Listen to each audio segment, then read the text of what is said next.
국민 앵커 백운기, 정확한 분석, 날카로운 시각. 백운기가 하면 다르다. 여러분 안녕하십니까, 백운기입니다. 군사 독재 정권 시절에 가장 많이 들었던 법 이름 가운데 하나가 집시법이었습니다. 걸핏하면 집시법 위반으로 처벌했지요. 집회와 시위에 관한 법률. 이제 거의 듣기 힘든 법이 됐는데 집시법 망령이 스멀스멀 되살아납니다. 윤석열 대통령이 국무회의에서 민노총 집회를 비판하면서 집회 시위 자유를 얘기하더니 하루 만에 여당과 한동훈 법무부 장관 또 윤희근 경찰청장이 총출동해서 집시법 개정을 추진하겠다고 나섰습니다. 나라가 거꾸로 가는 느낌입니다. 윤석열 대통령이 말하는 자유란 도대체 뭘까, 그런 생각도 들고요. 오늘 한번 짚어보지요. 생방송 백운기의 정치본색 출발합니다.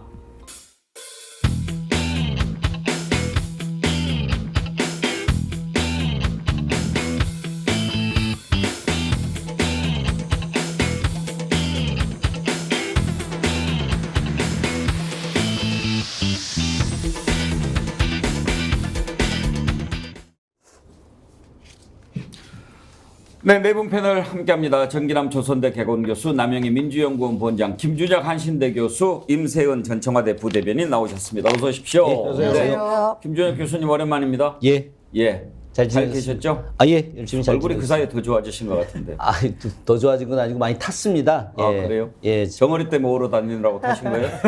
많이 걷다 보니까요. 예. 예. 많이 걷다가 탔습니다. 아는 분들 만나면 정어리 때 네. 아시죠? 네. 예. 네, 여러분들 상어에 맞서기 위한 정어리 때 많이 뭉치고 있습니다.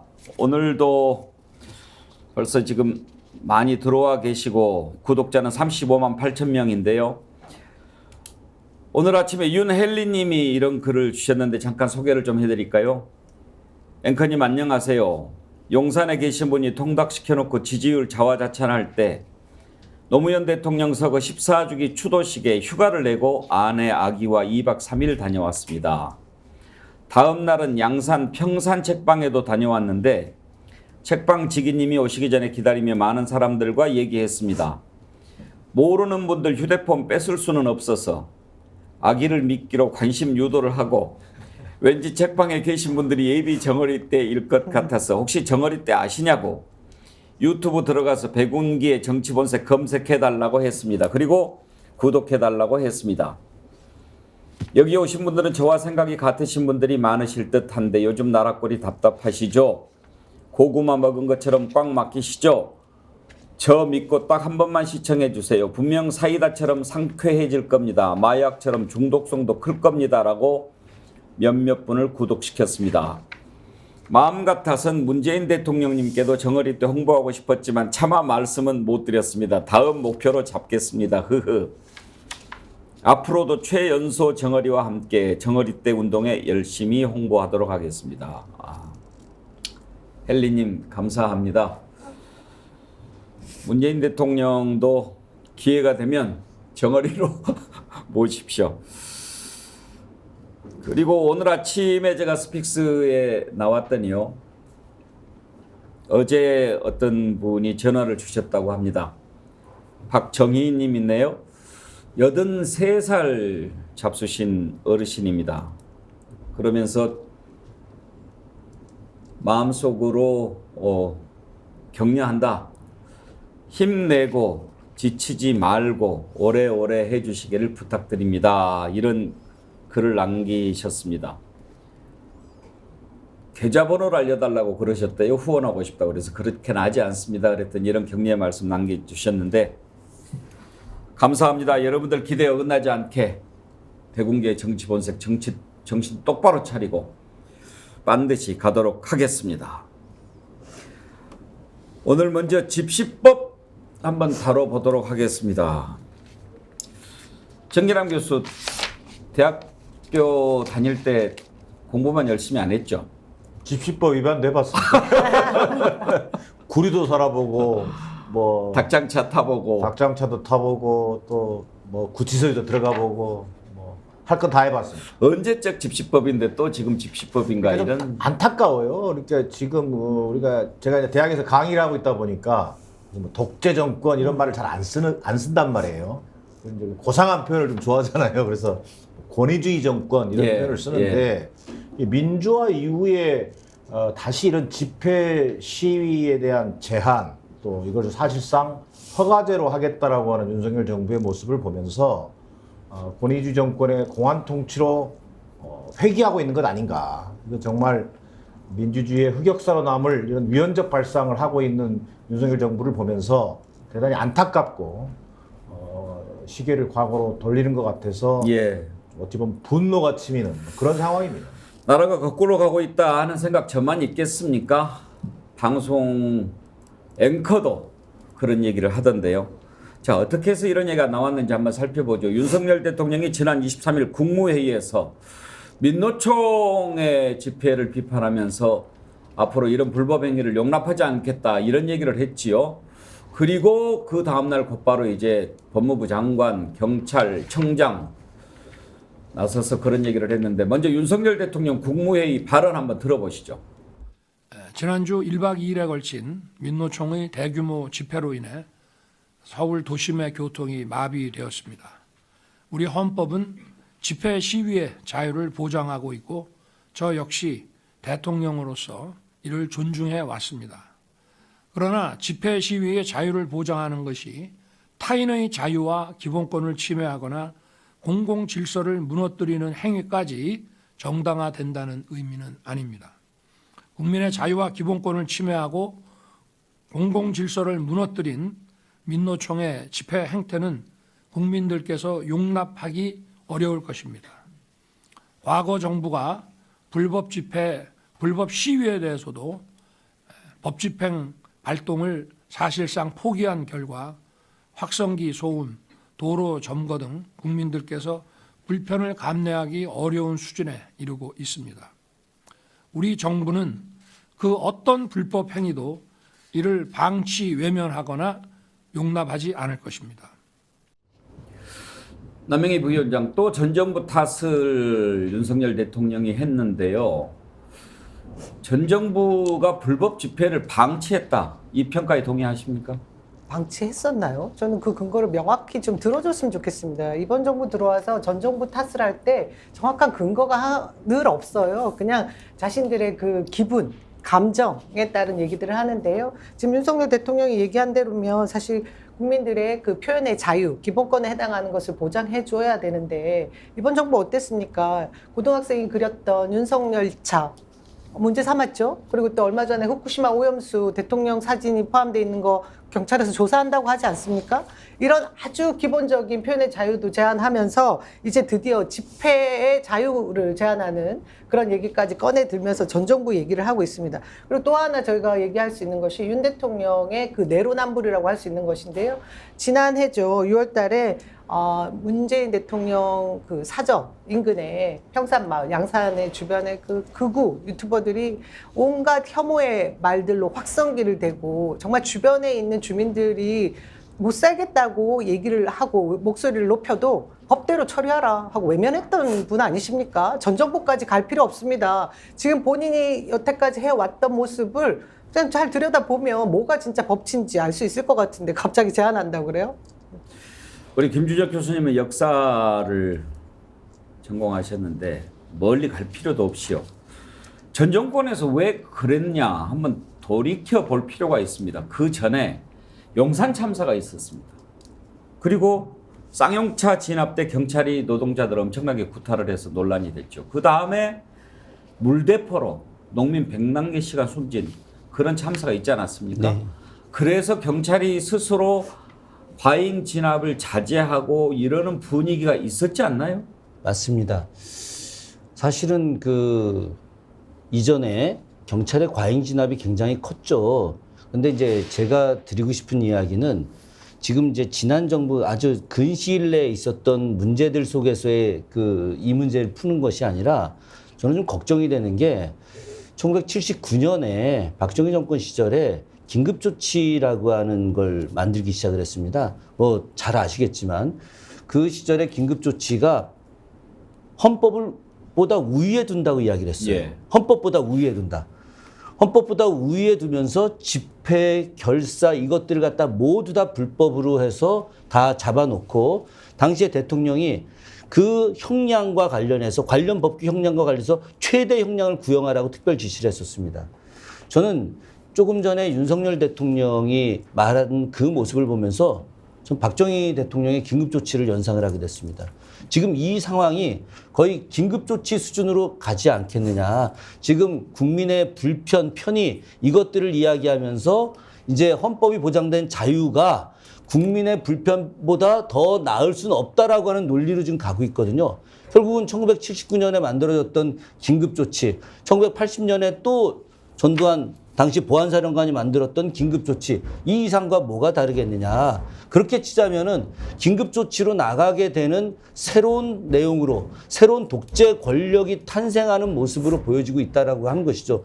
그러니까 과거에 우리가 경찰들이 민주화 시기에 자신들이 잘못됐던 것에 대해서 스스로 이제 내려놓고 시민들 위주로 또 집회 결사의 자유를 보장하고자 하는 이런 의지들이 서서히 발전되어 가고 있는데 이런 발전을 갖다가 완전히 뒤집어 버리려고 하는 정말 나쁜 생각이자 나쁜 정책을 지금 추진하고 있는 것이라고 말씀드리고 싶습니다. 긴급조치가 만들어진 것은 1972년이죠. 72년부터지만 이제 79년에 79년에 이제 더 세게 했었거든요. 그 세게 한 것이 79년이고 네, 그 네. 79년 10월 26일 날 무슨 일이 일어났는지 우리 국민들이 다 잘 알고 네. 있지요.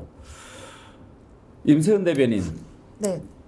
검사 출신 법치주의 그런 얘기를 많이 하지 않습니까? 네. 그래서 법대로 이 나라를 잘 하겠지 이렇게 생각하고 찍어줬을 겁니다. 네. 근데 법치주의라는 게 법으로 때려잡자라는 게 아니잖아요. 맞습니다. 헌법이 보장하고 있는 그 기본권, 헌법이 보장하고 있는 자유 이런 것들을 법으로 보호하는 것이 법치주의 아닙니까? 네. 그래서 윤석열 대통령이 갖고 있는 법치라는 것은 그러니까 본인이 생각했을 때 옳다. 그게 이제 법치에 부합하는 것이고 약자들이 누리는 법치나 자유에 대해서는 그냥 이른바 본인이 얘기하신 게 있습니다. 가난하고 돈 없고 뭐 못 배운 사람들은 자유가 뭔지 몰라서 그 필요가 없다라고 생각하는 그 지점인 것 같아요. 그러니까 사실상 집회가 불허를 한다는 것은 헌법이 위배됐다는 것이 이미 헌법재판소에서 나왔음에도 불구하고 약자가 누리는 이런 헌법의 기본적 가치와 자유에 대해서는 본인이 마음에 안 들거나 기분이 나쁘거나 하면 그거는 법치 위반 무조건 뭐 불법, 이렇게 딱지를 붙입니다. 지난번 합법적인 그 민노총의 집회 이런 것에 대해서도 일단 기본적으로 집회만 했다 하면 그냥 무조건 불법 집회라고 딱지를 붙입니다. 그러면 이제 언론은 똑같이 받아 쓰죠. 불법 집회라고. 그런데 이제 이 우리가 집회 결사의 자유가 헌법의 기본권이잖아요. 근데 그 기본권 중에서도 이게 정신에 관련된 기본권입니다. 정신. 그러면 지금 여기서 시간을 또 제한하려고 그러지 않았습니까? 그러면 우리의 정신이 밤과 낮이 다릅니까? 어쨌든 집회를 하러 나온 사람들은 무언가 잘못돼 있고 뭔가 항변하기 위해 나온 건데 제한을 한다? 그러면은 아침에는 더 화났다가 점심에는 조금 덜 화났다가 저녁에는 뭐 기분이 좋아집니까? 그러니까 이 말도 안 되는 얘기를 하는 거고요. 저는 이게 좀 약간 밑바깔기 같은 생각이 드는 거예요. 사실상 이제 앞으로 뭐 후쿠시마 오염수나 뭐 등등 관련해서 국민들의 분노가 높아지는 그런 지점이 분명히 있을 거라고 생각하고 그럴 때는 지금 참고 있는 국민들이 어느 순간 우리 예전에 촛불 집회처럼 다수의 국민들이 이제 못 참고 나오는 일이 발생할 것 같아요. 근데 아마도 윤석열 대통령실도 그런 걸 감지하고 있는 듯 한 것 같습니다. 충분히 그렇게 생각할 만하죠. 예. 그러다 보니 어차피 이거를 제한하는 것 자체는 위헌이기 때문에 불가능하다는 걸 알고 그렇다면 이런 말을 함으로써 오히려 경찰들에게 조금 강제로 좀 폭력도 조금 가해서 뭔가 면죄부를 주려는 말을 하는 건 아닌가. 그래서 앞으로 이제 나올 수 있는 시민들의 집회에 대해서 경찰이 무력적으로 할 수 있는 면죄부를 대통령이 마련해 주는 거다라고 저는 그렇게 좀 점쳐집니다. 하는 게 아닌가 점쳐진다 그렇게 말씀하셨는데 하고 있어요. 지금요. 네.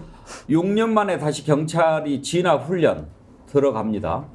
그렇게 하고 지금 국민의힘이 또 어떤 법을 만들려고 하냐면 경찰이 불법 집회에 대응해서 진압을 했을 때 어떤 문제가 생기면 거기에 대해서 면책을 하는 그런 법을 지금 만들려고 합니다. 그러니까 집시법을 개정을 하려고 하는데 지금 통과가 되겠습니까? 뭐 야당이 과반을 차지하고 있는데 야당이 법 만들면 다 거부권 이제 행사해서 못하게 하지만 집시법 개정하려고 하는데 못하게 될 것이 뻔하니까 네.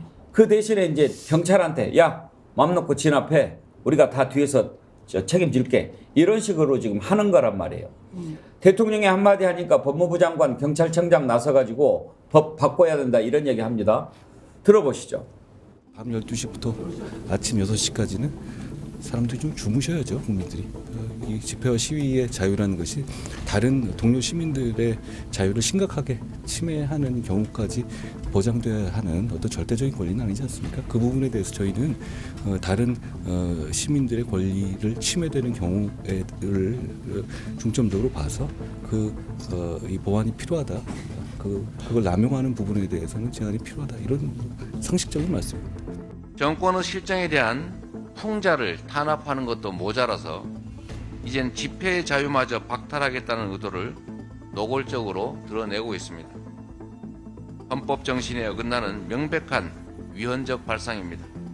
국민의 입을 틀어막는다고 정권의 실정이 가려지지는 않습니다. 집회의 자유를 포함한 표현의 자유는 민주주의를 떠받치는 핵심적인 기본권입니다.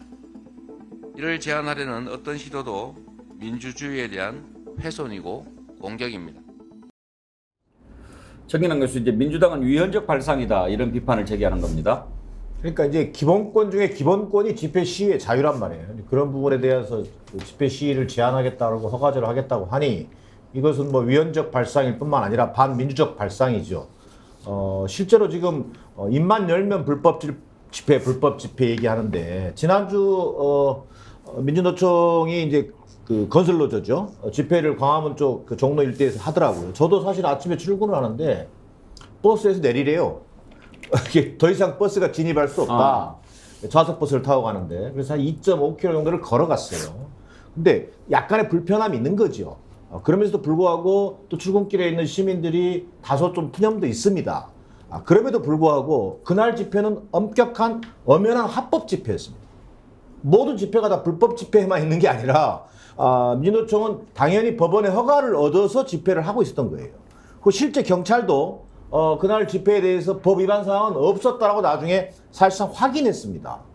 그런데도 불구하고 불법 집회 운운하면서 집회의 기본적인 원천적으로 집회 자체를 막겠다고 하는 지금 발상을 보여주는데 실제로 저런 모습들이요. 대통령이 국무회의 모두 발언 통해서 저는 지금 후나 아닌 후나를 하고 있는 건데 자칫 저는 경찰청장 정도 수준으로 본인을 격화시키고 있는 것 같아요. 지금 얘기되는 거기다가 더 나아가서 입만 열면 전 정부 탓인데 자, 전 정부 탓을 왜 합니까?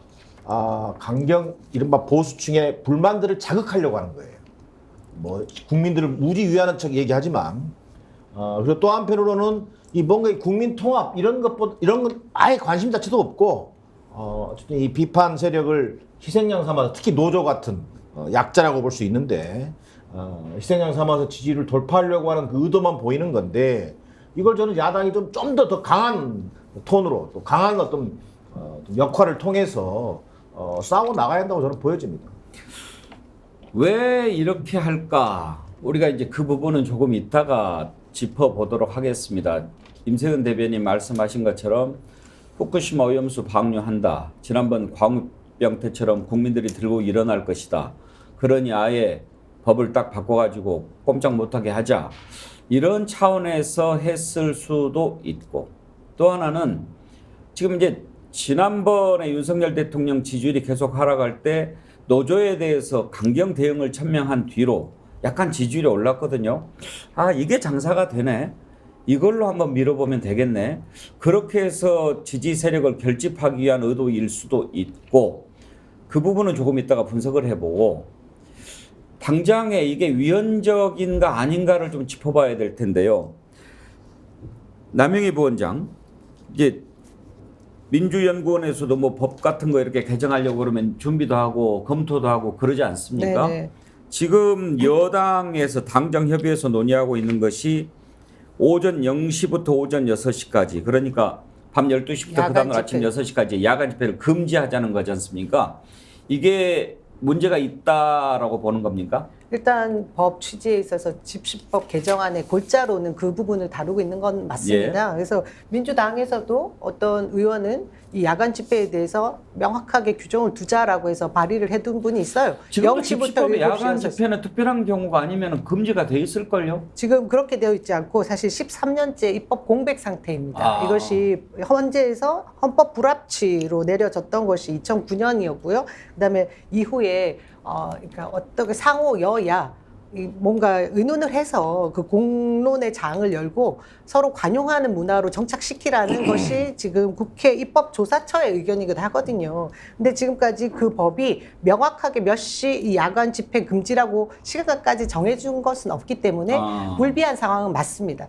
그러나 중요한 것은 집회를 신고하고 본인들이 집회를 하는 과정에서 뭐 2박 3일 거리에서 노숙 집회를 할 수도 있지 않습니까? 근데 이게 0시 이후에는 안 되니 걷었다가 다시 또 신고를 해서 또 집회를 하고 이런 상황들이 어떻게 보면 굉장히 제한적이 되고 제약을 주는 부분이 있는 거죠. 이 부분에 대해서는 저는 여야가 좀 더 뜻을 모아야 될 부분이 있다라고는 뭐 합리적으로 말할 수 있습니다. 하지만 전체 큰 틀에서 보면 아까 우리 그 백운기 앵커님도 말씀하셨지만 이것이 경찰의 면책권까지 강화시키자. 그리고 또 지금까지 신고제였던 걸 다시 허가제로 살리자. 이런 부분을 보면 법을 자의적으로 해석해서 이번 정권에 유리한 방향으로 몰아가기 위한 것이고 또 하나는 집회라는 것을 못하게 하기 위해서 으름장을 놓는 그런 효과까지 누리고자 하는 것이기 때문에 저희는 계속해서 위헌적인 요소가 강하다 이렇게 주장할 수밖에 없는 거죠. 김준혁 교수님, 또 불법 집회 전력이 있는 단체는 집회 시위를 제한할 수 있다. 이런 내용도 검토를 하고 있나 봐요. 뭐 황당하죠. 예.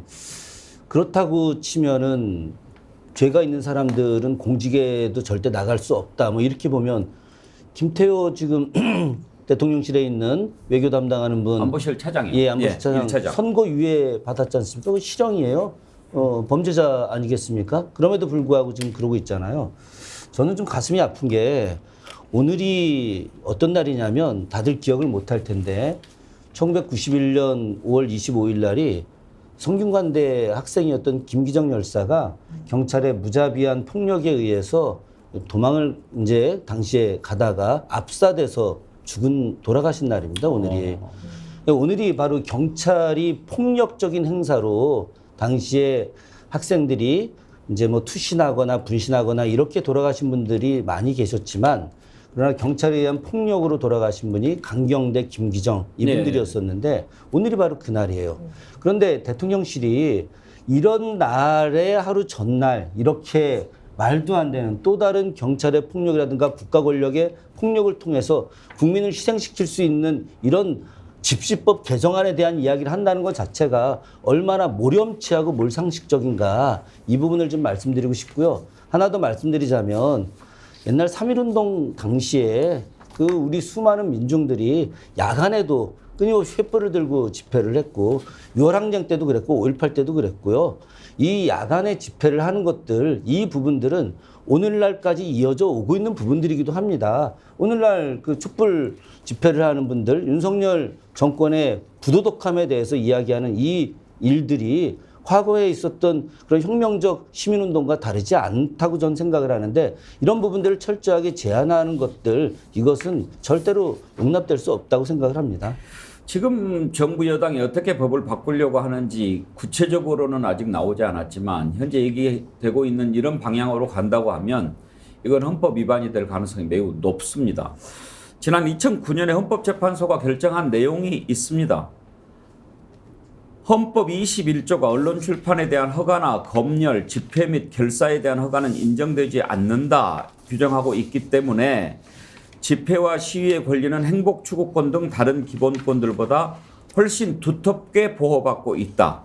이러한 권리는 공권력 유지나 정권 유지를 위해서 쉽게 침해될 수 있는 권리이기 때문 집시법 개정안을 그때도 추진했는데 만약에 헌법재판소가 이렇게 판결을 했음에도 불구하고 집회를 허가하거나 뭐 이런 식으로 법을 바꾸려고 한다면 이거는 여러 가지 사유가 될 수 있습니다. 임세현 대변인. 그렇죠. 일단은 그리고 용산에서 어제 이제 바로 이야기를 하고 바로 오늘 국민의힘에서 이제 관련해서 이야기를 하지 않았습니까? 개정을 해야 된다고. 근데 지금 국민의힘은 아무리 국민의힘에서 배출한 대통령이라고 하더라도 마치 용산의 무슨 여의도 지점도 아니고 지난번에 개식용 관련해서 김건희 여사가 한마디 했을 때도 바로 입법이 추진되는 등 지금의 상황도 또 비슷해요. 그러니까 용산에서 기침만 하면 저기서는 바로 뭐 감기 걸리는 것처럼 그렇게 즉각 처리가 되는데 이건 너무나 수기 과정도 필요한 부분이고 또 헌법에 위배되는 부분이니까 이렇게 바로는 할 수는 없는 거죠. 근데 저는 이 용산에서 의도가 명확히 보인다고 느껴지는 게 지금 뭐 퇴진 집회를 비롯해서 지금 크고 작은 집회들이 있는데 모든 집회에 대해서 자꾸 불법 딱지를 붙여서 시민들에게 집회 이꼴 딱지다, 불법이다라는 그 프레임을 계속 씌워주는 것 같다라는 생각을 지울 수가 없습니다. 그리고 몇 달 전에 취임한 지 얼마 안 돼가지고요. 시행령 고친 게 있는데요. 경호처에서 군경을 지휘할 수 있는, 경호처 다 지휘할 수 있는 걸로 바꿨습니다. 그 말은 전 이게 그때 좀 끔찍했어요. 그래서 사람들이 앞으로 이제 무슨 뭐 군대라도 동원할 태세인 거냐, 대통령실과 어긋나면 군대라도 동원할 거냐라고 시민들이 굉장히 두려워했습니다. 그래서 집회라는 것은 무엇입니까? 어쨌든 시민이 마지막으로 목소리를 낼 수 있는 권력에 저항하는 최후의 보루입니다. 그러면 정부와 여당은 오히려 이 정권의 무한 책임을 갖고 있기 때문에 오히려 이 갈등을 조절하고 이 시민의 이야기를 들어야 될 의무가 있는데 무조건 억압하고 포갑하고, 아니 그렇게 좋아하시는 분이 이런 시민의 표현의 자유에 대해서 본인은 억압하고 독재자처럼 휘둘리는 자유는 있고 시민의 목소리 낼 자유가 없는 건지 좀 되묻지 않을 수가 없습니다. 반응이 뜨겁습니다. 댓글을 좀 소개해 드릴게요. 문병호님, 나중에는 비상용어로 바꿔서 10시 통행금지도 만들 것. 윤석열은 하고도 남음. 가온누리님, 오염수 방류로 모든 국민들이 들고 일어날까 봐 두려워서 선수 치는 겁니다. 수카님, 통행금지도 생길 판. 박수정님, 화가 나지만 깨어있어 정신 차리고 이 정권의 말도 안 되는 행태를 지켜보고 있습니다. 말도 안 되는 말만 하고 국민보다 자기네들 배부르고 헛소리 하는 거 보고는 속에 천불이 나네요. 국민들을 뭘로 보고, 이 나라 주권은 국민들에게 있습니다. 어디 5년짜리가 저런 초딩보다 못한 짓을 합니까? 골드님, 시간 제한은 해야 한다는 사람도 있는 것 같은데 저는 이것조차도 제한을 하면 안 된다는 입장입니다. 시간 제한에 대한 찬성 의견에 대한 설명을 듣고 싶습니다. 레모님, 대통령이 외치는 자유는 도대체 뭡니까? 점점 더 알 수 없는 단어가 돼갑니다. 리치데드님, 윤 대통령의 자유는 본인만을 위한 자유입니다. 대통령실을 마음대로 옮길 자유, 술 마시고 늦게 출근할 자유, 헌법을 무시할 자유, 미국에 반도체를 갖다 바칠 자유, 강제 징용 판결을 무시하고 후쿠시마 방사능 오염수를 바다에 투기하라고 명분을 주는 자유. 케레이님, 법치주의는 권력자들이 국가를 통치할 때 법에 기초해서 통치하라는 뜻입니다. 즉 법을 지켜야 할 사람은 국민이 아니라 대통령입니다. 참 많은 분들이 보내셨는데,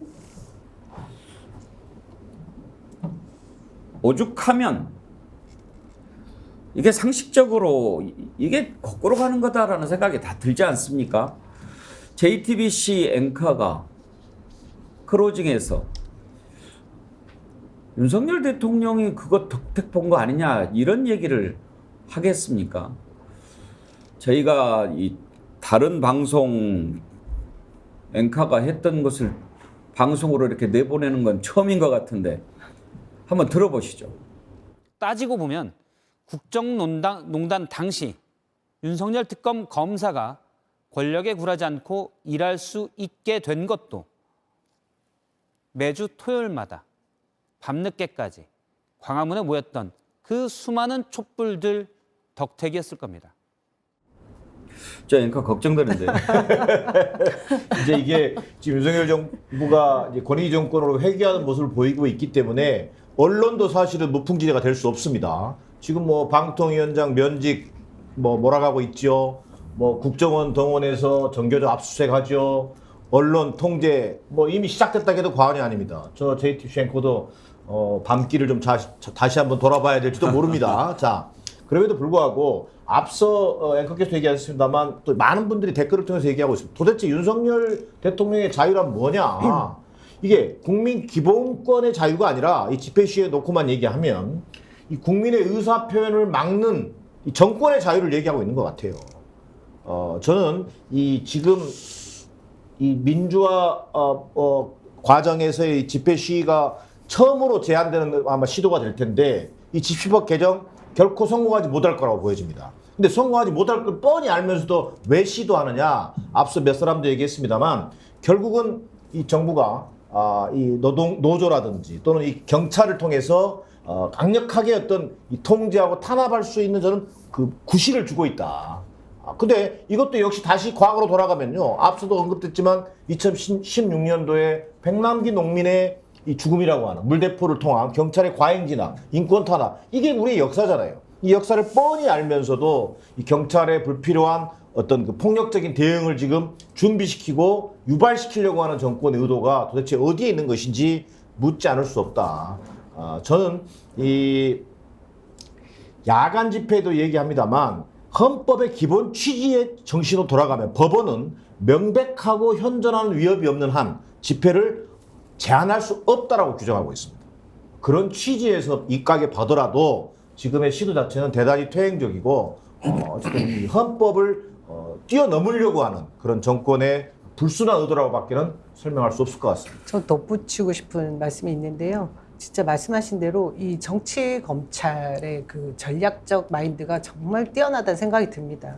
지금 이 집시법 개정안 던져가지고 통과 안 될 거 누구나 다 알지 않습니까? 거야인 상황에서. 근데 지금 대통령이 양곡관리법, 간호사법 다 거부하면서 사실 수세에 몰린 거나 다름없거든요. 이것을 타개할 수 있는 방법으로 이걸 던진 거라고 봅니다. 또 하나는 민노총과 민주당, 그러니까 민주당에서 이 집시법 개정안에 대해서 세게 반대를 하면 너네 민노총 지금 뒤에서 도와주는 거 아니야? 같은 파야, 같은 편이야. 이렇게 해서 국민들에게 호도를 하게 되겠죠. 그런 전략적인 노림수가 있다. 또 하나는 저는 총선을 겨냥한 거라고 보거든요. 아까 뭐 많은 분들이 말씀하셨지만 일단 후쿠시마 오염수에 대해서 이 이후에 시찰단 들어온 다음에 어떤 발표를 할지 지금 모르고 7월에 일본에서 진짜 방류를 할지 뭐 투기를 할지 하는 상황이 오면 국민들 저항이 엄청날 거거든요. 그 전에 어쨌든 공포를 조장하겠다라는 게 이게 총선까지 연결돼야 된다라는 그런 전략인 것 같습니다. 하여튼 정치 검찰의 이런 노림수가 저희보다 정치 정말 잘하고 있는 것 같아요. 아까 봤던 JTBC 박성태 앵커 상당히 용기 있는 발언을 했는데요. 또 이런 말도 했습니다. 우리가 다 들려드리지는 못했는데 일부 무질서한 모습에 눈살을 찌푸렸을 시민들도 있었을 것이고 민주노총도 반성해야 할 모습이겠다.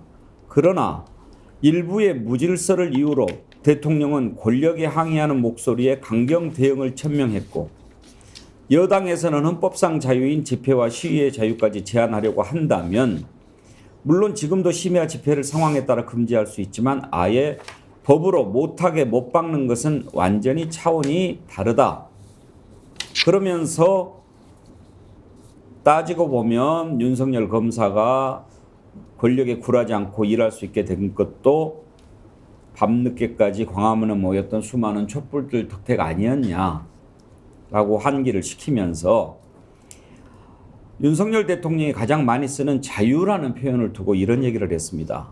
자유는 조금 더 구체적으로 들어가 보면 권력의 자유가 아닌 권력으로부터의 자유여야 한다. 이런 얘기를 했는데 김준혁 교수, 이 박성태 앵커 알아요? 화면에서만 봐서 잘 모릅니다. 예. 한번 보고 싶네. 예. 예. 저도 JTBC에 예전에 방송을 한 1년 이상 했었거든요. 생방송으로. 뭐 어쨌든 당시에 보도국장이 굉장히 좀 열려놓은 사고를 갖고 이렇게 방송을 좀 하게 해서 아마도 저 앵커가 저렇게 좀 과감한 이야기를 하지 않나 싶은데 저는 그 지금 자유 이야기가 나왔는데 윤석열 대통령의 자유는 개인만의 자유인 것 같다는 생각이 들면서 한편으로는 제가 지금 여기 앉아서 곰곰이 생각해 보니까 윤석열 대통령은 흡사 그 전제군주가 되고 싶은 그런 의도가 있지 않나. 우리 뭐 많이 잘 알려져 있지만 루이 14세가 짐이 곧 국가다 이렇게 이야기하지 않았습니까? 그렇듯이 내가 곧 국가고 내가 곧 법이고 내가 곧 정치고 그런 거 아니냐 뭐 이런 이야기를 국민들한테 해주고 싶다는 뭐 이제 그런 의도가 있는 것 같은데 저는 윤석열 대통령이 상당히 지금 무리수를 좀 두고 있다. 특히나 우리 여기 계신 패널 분들 전반적으로 다 이야기하고 있지만 이게 거의 대부분이 일본의 해양 그 원자로 오염수를 갖다 투기하는 거에 대해서 우리 국민들이 폭발적으로 반대 여론이 들끓 것이기 때문에 그것을 갖다가 반대하기 위한 정말 이 공포영 조성, 이 국민들 심리에 아주 공포적인 내용을 좀 주고자 하는 의도가 더 강한데 이것이야말로 반헌법적인 거기 때문에 잘못하다간 탄핵될 수도 있다. 그런 생각을 좀 하게 됩니다. 임세현 대변인, 윤석열 대통령이 말하는 자유가 도대체 무슨 자유일까요? 그러니까 본인 기분대로 할 자유인 거죠. 본인. 내가 짐이 국가인이라 하는 그런 자유인 것 같아요. 그러니까 저는 이게 명백했던 게 그 대통령 1호기를 특정 언론에게 타지 말라고 한 적이 있지 않습니까? 그럴 때 이야기했던 게 바로 국익을 이야기했어요.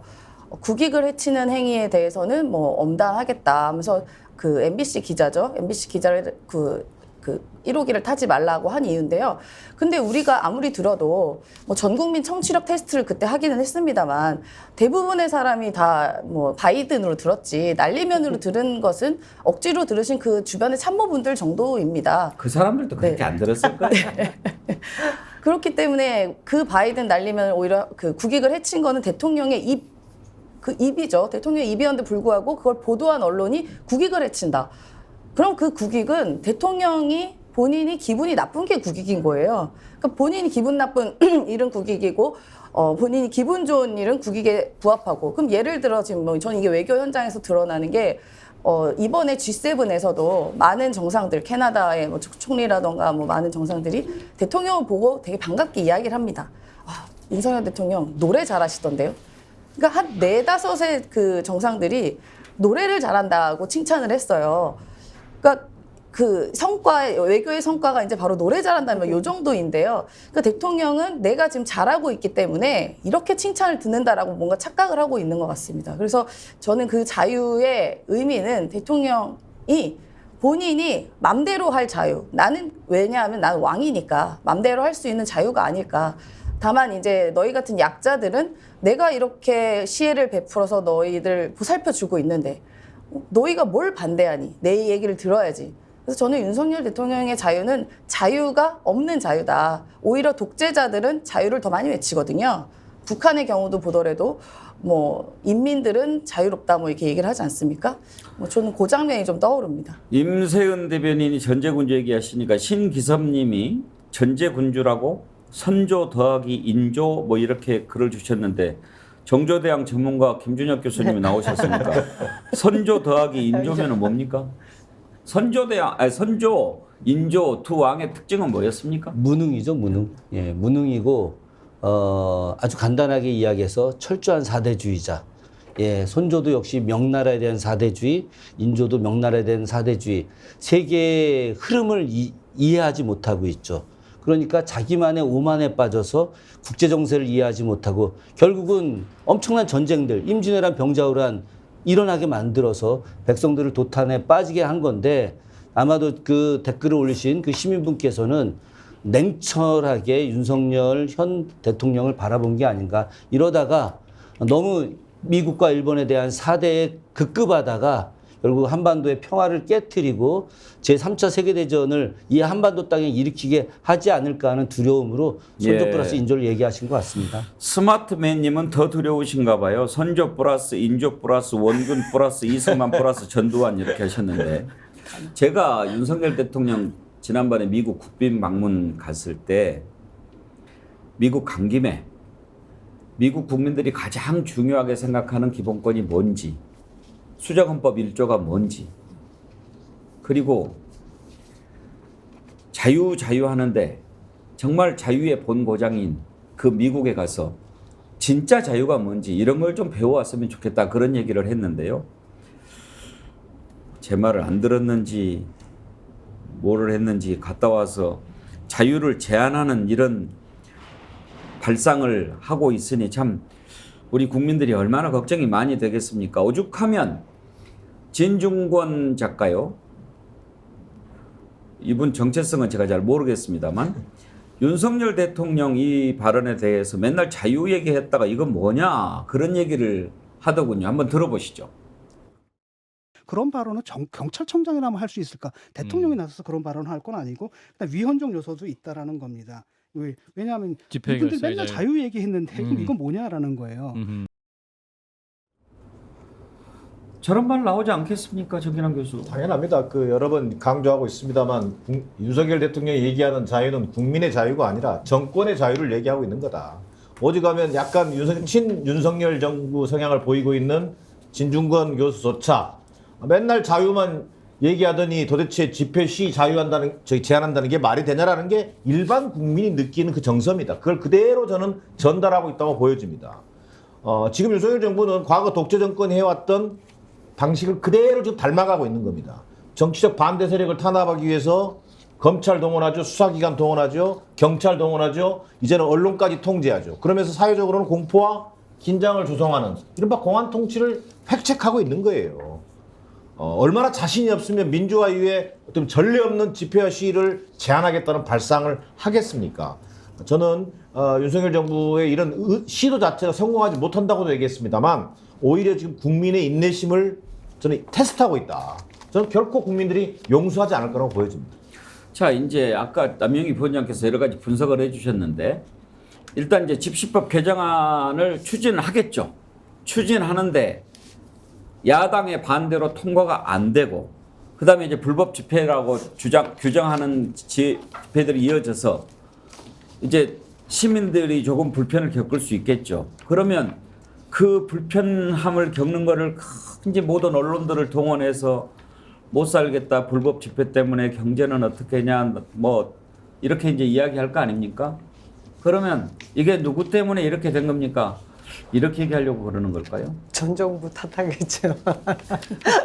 근데 뭐가 됐든 참 대단한 정권이에요. 그러니까 양심, 그리고 국민들의 눈치를 보는 것은 진짜 단 하나도 없습니다. 아까 윤석열 대통령 그만의 자신을 위한, 정권을 위한 자유를 얘기했는데 한동훈 장관도 이 비슷한 발언을 했어요. 어제 이 집시법 개정안에 대해서 지난 정권에서 그 합법적 한도 내에서 최대한 보장하고 권장하면서도 불법 집회를 정치적으로 이용했다라고 판단해버리고 이후에 단호하게 이 불법 집회 책임을 묻는 정부 중에 그래서 자신의 이 정권이 선택받았다라는 식으로 지난 대선을 평가를 하더라고요. 이게 법을 어떻게 이 법치를 해석하느냐에 있어서 그냥 제가 보기에는 자신의 입장에서 자신들이 선택적으로 편한 쪽으로 자의적으로 해석하는 거 이상 이하가 아니라는 생각이거든요. 앞으로도 저는 이 공권력이 이 현 정부 들어와서 국정 운영하는 기조가 전부 뭐 70년대 사고에서 기반한다는 것뿐만 아니라 경찰권, 검찰권 가지고 있는 모든 권력을 남용을 해서라도 굉장히 국민들을 억압하는 그 기제로 쓸 것이고 또 결국 또 국민들은 거기에 언론 탄압까지 들어있으니 아까 뭐 우리 지금 박성태 앵커가 한 발언 가지고도 그분의 진짜 그 안위를 걱정해야 될 정도의 자기 검열에 빠져있는 이 상황을 보면 앞으로가 굉장히 걱정스럽죠. 그리고 하고 싶은 대로 본인 이 정권이 유지하고 싶은 그 법치 해석대로 갈 것 같습니다. 이제 법을 아무리 개정하려고 해도 숫자 때문에 어렵겠죠. 그러다 보니 이제 진압을 좀 세게 하려고 하는 것 같은데요. 경찰청이 불법 집회 해산 훈련을 6년 만에 부활을 시켰습니다. 25일부터 오늘부터죠. 다음 달 12일까지 전격 실시하겠다라고 하는 건데요. 저는 이 진압 훈련 부활 얘기를 들으면서 그런 생각이 떠오릅니다. 김준혁 교수님. 네. 지금 윤익은 경찰청장 물러나도 진작 물러났어야 될 사람 아닙니까? 그럼요. 이태원 참사 났을 때 간당간당했어요. 그런데 다른 사람 살리려다가 엉겹결에 살아난 것 아닙니까? 맞습니다. 이상민 장관 보호해야 되니까 여기만 또 책임 묻기도 뭐하고 이미 그때 내부에서는 그냥 그만두는 걸로 정리가 돼 있었던 분위기였는데 자 그러면 지금 살아난 입장에서 이 경찰청장의 심리 상태가 어떻겠습니까? 맹목적 충성이죠. 본인은 자기를 살려준 윤석열 대통령과 뭐 크게 보자면은 이상민 장관보단 더 실세인 한동훈 법무부 장관에 대해서 더 충성하려고 하겠죠. 그러다 보면 저들이 이야기하는 집시법을 갖다가 더 강화하는 방향으로 나가려고 한다.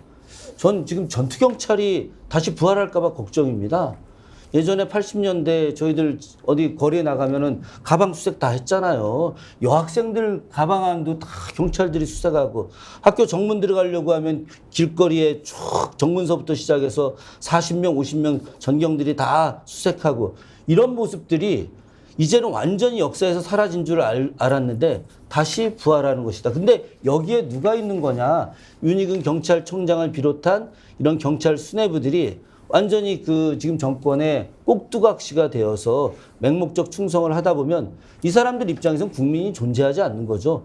자기들은 윤석열 대통령과 이 정권만 존재하는 것이고 국민이 존재하지 않다고 생각을 하고 실제 그렇게 행동을 하게 되면 앞으로 얼마나 큰 사건들이 벌어질까. 앞서 제가 이야기했던 강경대, 김기정 열사 같은 이분들, 또 이한열 열사가 집회 때 체류탄을 맞아 죽는 이런 모습들이 저는 뉴스에서 수시로 나타나지 않을까 하는 그런 두려움이 지금 들어오고 있습니다. 뭔가 착착착 움직이고 있다는 생각이 들지 않습니까? 대통령이 국무회의에서 한마디 해요. 그 다음날 법무부 장관 경찰청장이 법 개정 얘기를 해요. 그 다음날부터 훈련에 딱 들어가요. 임수현 대변인, 지금까지 정부가 이렇게 착착착 뭘 해왔는지 한번 돌아봅시다.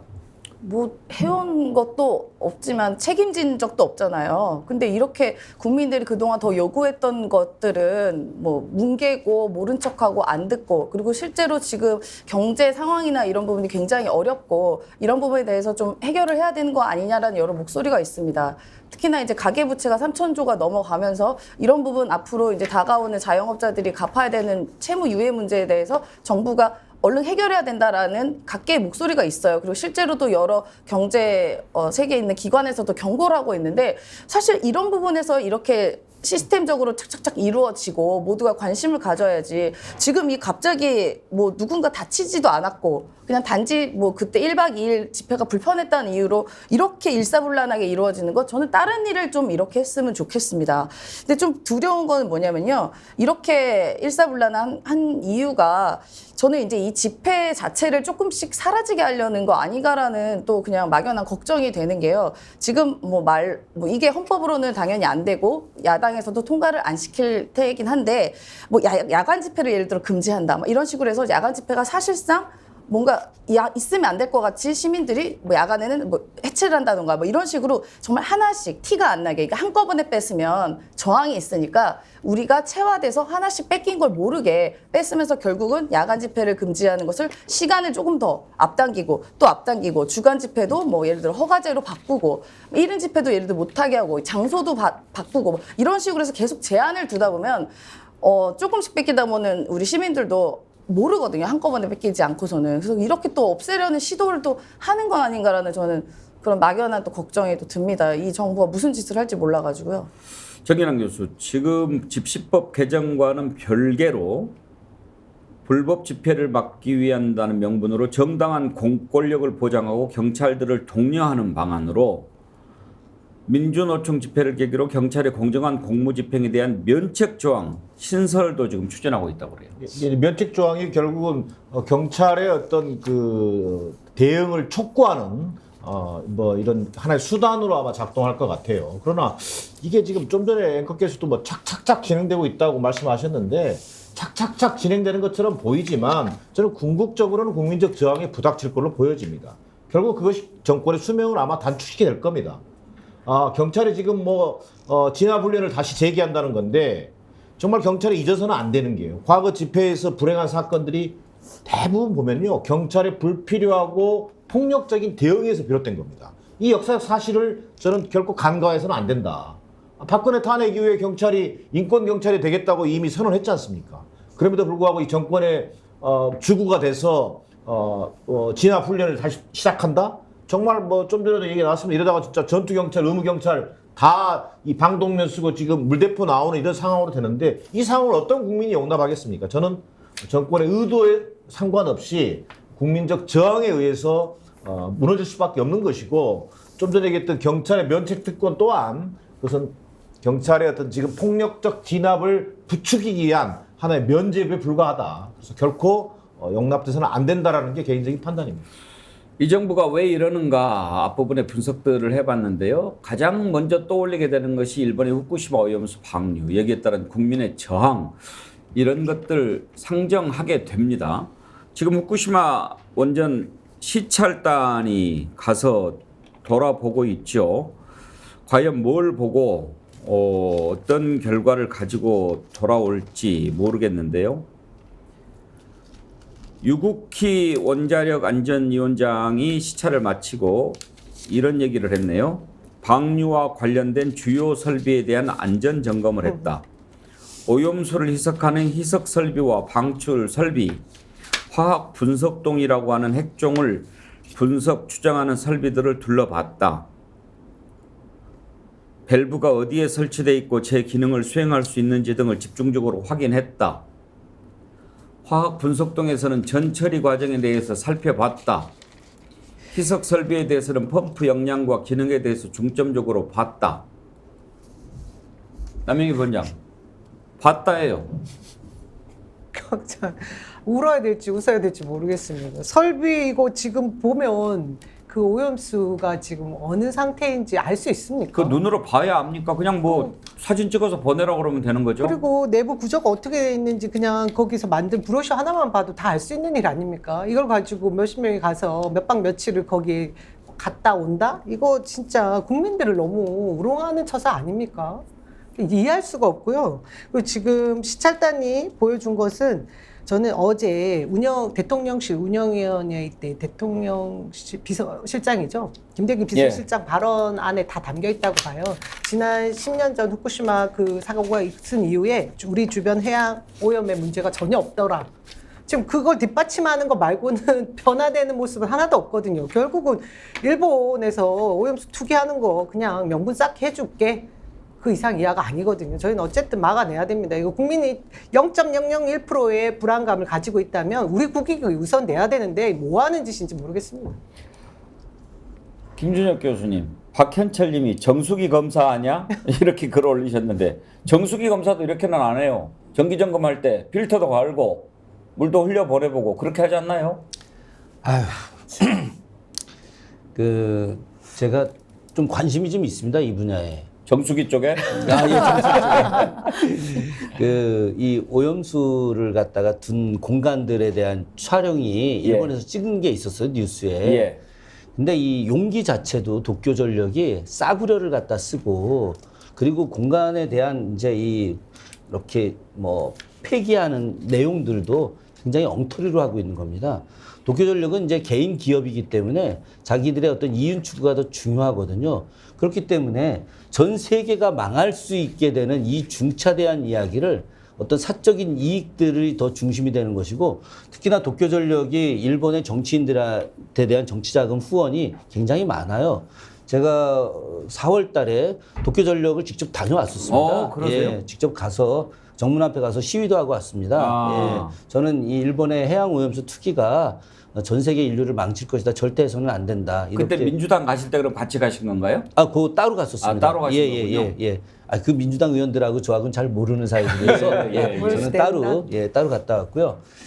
전 기본적으로 지금 이 정부가 하고 있는 이 시찰단 내용도 완전히 엉터리라고 생각을 합니다. 왜 그러냐면 도쿄전력의 가장 중요한 내용들을 하나도 보지 못했어요. 아예 그 도쿄전력이 1급 비밀이다 혹은 2급 비밀이다라고 생각하는 부분들에 대해서 일체 그것을 보여달라고 주문조차 하지 않았습니다. 그렇기 때문에 도쿄전력은 아니 한국 시찰단이 왔을 때 최대한 모든 걸 다 해줬다라고 이야기를 하는 거예요. 자기들 명분을 다 쌓는 건데 우리가 요구조차 안 했으니까 겉모습만 보고 뭐 괜찮다 이러고 온 거니까요. 그렇기 때문에 이 시찰단은 저는 그렇게 생각합니다.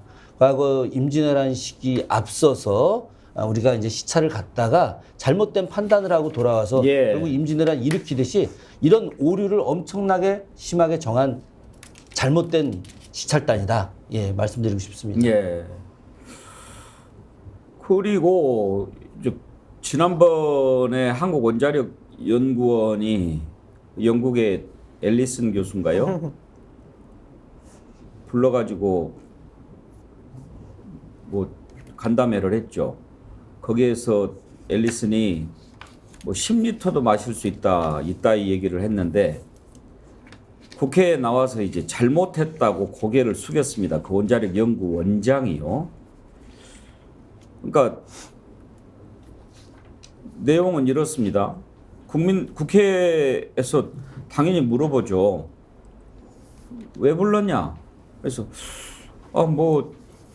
이게 위험한가 안 위험한가 한번 보려고 불렀습니다. 그래서 그 사람이 어떤 사람인지 모르고 불렀어요. 뭐 이제 얼버무렸죠.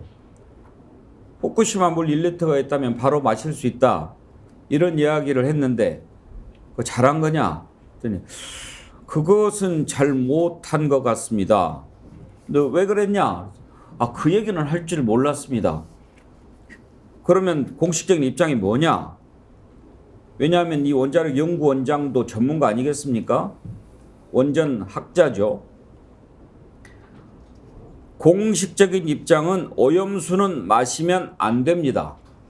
음용수 기준을 훨씬 넘기 때문에 마시면 안 된다입니다. 라고 얘기했어요. 그랬더니 그럼 보도자료 냈냐? 그랬더니 내겠다. 그 왜 열흘이나 지났는데 인제사 그 문제가 잘못됐다고 이야기를 하냐? 그러니까 이 주한규 원장이 잘못했다고 생각한다. 이렇게 얘기를 했어요. 임세훈 대변인, 잘못한 것을 알면서도 하는 것은 이것은 나쁜 놈 아닙니까? 그렇죠. 저희가 지금 욕을 해도 아까운 분이죠. 지금 이게 건강과 얼마나 중요한 문제고, 얼마 전에 대통령도 이야기 잘 하셨는데, 저는 이거 오염수 관련해서, 핵폐기수죠. 이거 관련해서 이야기를 한 건 줄 알았더니, 그 어떤 것, 국민의 어떤 것보다 건강이 가장 중요하다라고 얘기하면서 간호사법을 이야기했었습니다. 거부권의 이유로. 그러니까 대통령도 건강이 제일 중요하다고는 인정은 하신 거죠. 이게 물론 취지는 다르게 이야기하셨지만, 그러면 지금 국민들께서 이게 아무리 덜 위험하다 이런 게 아니라 그냥 그러니까 폐기수를 방출하지 말라라고 요구를 하고 있는 거예요. 그러면 우리 국민의 물음에 답을 해야 됩니다. 정부는. 아니면 확실한 뭔가를 보여주던가요. 국민은 아니 이거를 왜 방출하게 놔두냐. 정부가 어떤 외교력을 발휘해서 국민들이 이렇게 싫고 불안해하니, 그리고 또 우리가 삼면이 바다다 보니 이런 수산업자들의 이런 피해가 극심할 수도 있으니 이걸 좀 막아달라라고 정부에 요청을 하는 거예요. 근데 그러한 요청을 아니다, 이거 굉장히 안전하다, 우리가 검증하려고 시찰단 보낼 거다라고 했습니다. 그러니까 계속 물음에 따른 소리를 합니다. 그리고 시찰단은요, 제가 이번에 이제 이 제목과 하는 결과가 똑같다는 거 요거 하나였는데요. 시찰단 정말 시찰만 하고 왔죠. 그러니까 살펴봤다, 둘러봤다, 확인했다. 그러니까 이렇게밖에 안 하지 않았습니까? 그러니까 정말 시찰만 하고 왔다라고 보이고, 그리고 그럼 과학적 검증이라는 게 무엇이냐라고 국민이 물었어요. 그런데 대통령실은 삼중수소가 세슘보다 위험하다는 주장은 가짜 뉴스. 그러면은 삼중수소가 위험한 건 맞는 거잖아요.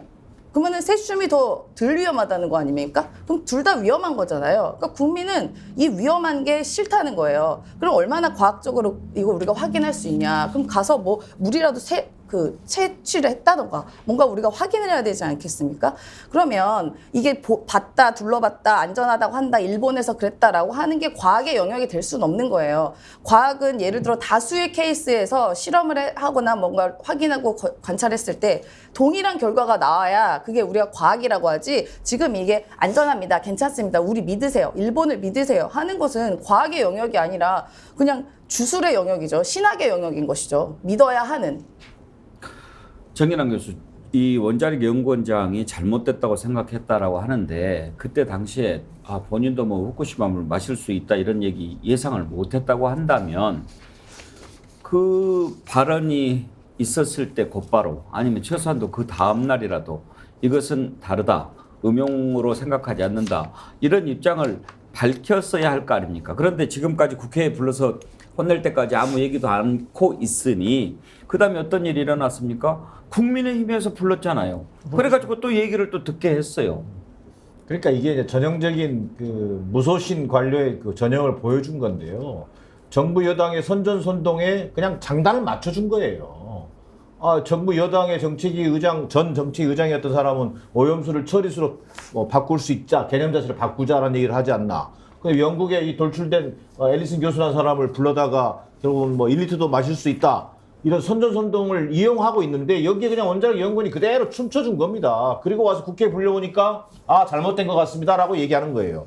자, 지금 원자력 연구원도 있지만 지금 시찰단 단장으로 간 원안이죠. 원자력 안전위원회. 그 위원회도 마찬가지입니다. 원안이라고 우리 얘기하는데 원안이도 지난 2년 동안 독자적으로 뭔가 이 안전성을 평가할 수 있는 기회가 있었음에도 불구하고 하지 않았어요. 아무것도 하지 않고 그냥 IAEA 결과만을 기다리고 있습니다. 그 뒤에 숨어 있다가 이번에 시찰단에 또 단장으로 간 거예요. 도대체 뭘 할 수 있겠어요? 독자적인 어떤 그 수단도 갖고 있지 않을 뿐만 아니라 국제법적으로도 무슨 호소할 방법도 없습니다. 자, 작년에 2월 달과 11월 달인가요? 대만에서도 이 시찰단이 갔어요. 결국 저는 대만 시찰단보다도 못한 이번에 과정을 보고 있습니다. 설비 보고 일정만 있을 뿐이에요. 면접 시찰이 100개 뻔한데, 자, 그럼 마지막 결론은 뭐냐? 대만이 했던 그 경로를 그대로 가게 될 겁니다. 무슨 얘기냐면, 일본 수산물 수입 재개를 라고 하는 그 결론은 갈 거란 말이에요. 그 과정에 완전히 들러리를 선 것이다. 자, 그럼 이 상황이 됐을 때 우리 국민들은 지금 어떻게 저항해야 되는가? 지금 이제 국제법적 여론에 호소할 수밖에 없는데 그런 부분과 관련해서 저는 이 정부는 의지가 자체가 이미 대만 노선을 가고 있다고 볼 수 없고 오히려 일본이 방류하는데 그냥 앞장선 결과이기 때문에 결국 야당과 시민사회가 중심이 돼서 국민적 저항 운동을 할 수밖에 없는 그런 상황으로 가고 있다고 보여집니다. 김준혁 교수 꼭 이런 사람이 있어요. 그러니까 어떤 논란이 딱 있을 때 이쪽에 도움을 줄 수 있는 그런 준비된 사람들이 있어요. 예. 우리가 지금도 기억하는데 그 사람 이름 뭐죠? 김준혁 교수님 아실 것 같은데 고려대 교수인가 연세대 교수인가 위안부 문제가 막 이렇게 논란이 됐을 때 강제 동원 아니다. 이건 가서 취업한 거다. 있다고 얘기했던 사람 있지 않나요? 예, 아니 갑자기 머리 이렇게 하얗고 예, 그래서 학생들이 가갖고 막 항의 시위하고 막 했었거든요. 예. 근데 일본에서 돈 받고 공부했다는 거 아니에요? 네, 그렇죠. 예. 일본 문무성 장학생으로 갔다 왔죠. 저는 이제 제가 얼마 전에도 이제 그런 글을 썼는데 일본 문무성이 1960년대부터 시작해서 우리나라의 젊은 대학생들에게 이 학비 지원을 해줬습니다. 그리고 일본의 유수 대학에 이제 석박사 과정 지원을 할 때 졸업할 때까지 다 공짜로 학비 지원해주고 기숙사비부터 생활비까지 지원을 해주는 프로그램이 있었는데 그런 프로그램이 이제 성공을 거두고 있는 거다. 아주 50년 동안 다시 한반도를 정복하기 위한 정한론의 과정에서 시작된 내용들이 이제 결실을 맺고 있는데 그 결실의 가장 대표가 윤석열 대통령이다라고 제가 이야기를 했었는데요. 저는 그런 결실의 과정 속에서 일본이 정말 엄청난 국난에 처한 겁니다. 이 국난을 거꾸로 지금 우리가 구해주고 있는 거예요. 우리나라 지식인, 우리나라 정부, 우리나라 국가 권력들이 지원을 해주고 있는 것이고 일본이 핵 오염수를 갖다 폐기하는 데 있어서 이제 전 세계에다 이야기할 겁니다. 가장 가까이 있는 나라, 우리하고 가장 적대적 관계에 있었던 대한민국이 용인을 해줬다. 그러니 이 핵 오염수 폐기가 전혀 문제가 안 되는 것이다. 아니 만약 그것이 문제가 된다면 대한민국 국민들과 대통령이 가만히 있었겠느냐 이렇게 이야기할 거 아니겠습니까? 저는 이 핵 오염수 방류와 관련돼서 용인을 해준다고 한다면 이 정부가 예전 광우병 이거는 비교가 안 되는 정말 엄청난 국민적 저항이 발생될 거라고 생각을 합니다. 어때요? 김준혁 교수 보시기에 앨리슨이라는 이 옥스퍼드대 명예교수는 학자적 양심에 따라서 이런 얘기를 했을 거라고 보십니까? 전 그렇지 않습니다. 제가 아직 확실한 건 아닌데 여러 가지 자료를 좀 보았는데요. 그분이 상당히 많은 경제적 지원이, 연구비 지원이 있었다고 하더라고요. 아마 그런 연구비 지원을 하다 보면 일종의 그런 액션의 어떤 발언들이 이제 나올 수 있는데 그것들을 갖다가 이제 우리가 침소봉대하거나 과대하게 이야기하는 이런 것들도 존재할 거라고 생각합니다. 만약에 그랬다면 남영희 본장 우리가 흔히 이런 경우에 양심에 털났다고 그러죠. 네. 많은 분들이 아실 것 같고요. 지금 대통령실 쪽에서 말하고 있는 것 중에 진짜 심각한 것은 이번 오염수 방류와 이 수산물 수입 재개는 또 다른 문제다라고 지금 혹세무민을 하거든요. 지금 다 말씀하시지 않았습니까? 그러니까 수산물 다시 또 수입해라 이렇게 벌써 시찰단 간 날 일본 정부에서 얘기를 하고 있고, 우리 쪽에서는 그 수순을 밟는 어떤 명분을 쌓아주는 것의 한 일환으로 시찰단이 간 것이라고 모든 사람들이 이 문제에 대해서 공유를 하고 있는데도 불구하고 대통령실에서 뻔뻔스럽게 그것은 별거다 이렇게 얘기를 하고 있습니다. WTO에서 역사상 처음으로 이 오염 물질에 대한 반응, 이게 환경에 미치는 것과 실제로 수산물에 미치는 영향에 대해서 우리 쪽 편을 들어줬던 문제들을 오염수가 문제가 있다라고 생각을 했기 때문이거든요. 근데 이번에 가서 시찰단들이 돌아와서 무슨 얘기 하겠습니까? 처리 시설 설비 보니까 그렇게 문제 없을 것처럼 잘 처리돼서 나오는 것 같다라 한마디만 하고 일본에서 오염수 방류하고 나면 수산물 수입 재개 어떻게 막을 수 있습니까? 명분이 사라지는데요. 제가 한 말씀만 더 해도 될까요? 예. 제 친구 아버지가 92세예요. 제가 이제 지난주에 들은 이야기인데, 제 친구 아버지가 윤석열 대통령 팬이었었어요. 윤석열 대통령 찍었고 지금까지 관련된 모든 것에 대해서도 윤석열 대통령을 옹호하는 발언을 해왔던 분인데, 지난주에 이제 같이 식사하면서 이 핵 오염수 방류와 관련돼서 윤석열 대통령이 옹호하는 지금까지의 모습들을 보여왔지 않습니까? 그 얘기가 이제 식사 시간에 나왔더니 이 아주 보수 중에 보수였던 이 어르신이 딱 한마디 하셨답니다. 아유, 이제 대통령 그만해야 되겠어. 저는 이 말이 아주 상징적인 말이라고 생각합니다. 아까 제가 우리 김 교수께 여쭤봤던 분이 누군지 우리 제작진이 바로 확인을 해주셨네요. 유석춘 교수. 류석춘 연세대 사회학과. 위안부 관련해서 그걸 매춘이라 이렇게 얘기를 한 거죠. 공부를 계속 하다 보면 또 이렇게도 되는가요? 제가 최근에 강제동원 관련해서 일본과 싸우는 일에 가장 선두에 서 있거든요. 정말 당시의 분들 증언을 좀 들어보면은 상상을 초월합니다. 이것을 갖다가 매춘이라고 하는 단어를 쓴다? 이거는 역사의 조인입니다, 그냥. 하여튼 국민들이 진실을 알아야 됩니다. 진실을 알아야 제대로 싸울 수가 있습니다. 그리고 깊이 들어가야 합니다. 겉으로만 대충 알아서는 안 됩니다. 왜 집시법을 개정하려고 하는가? 우리가 그냥 정부는 그렇게 얘기하죠.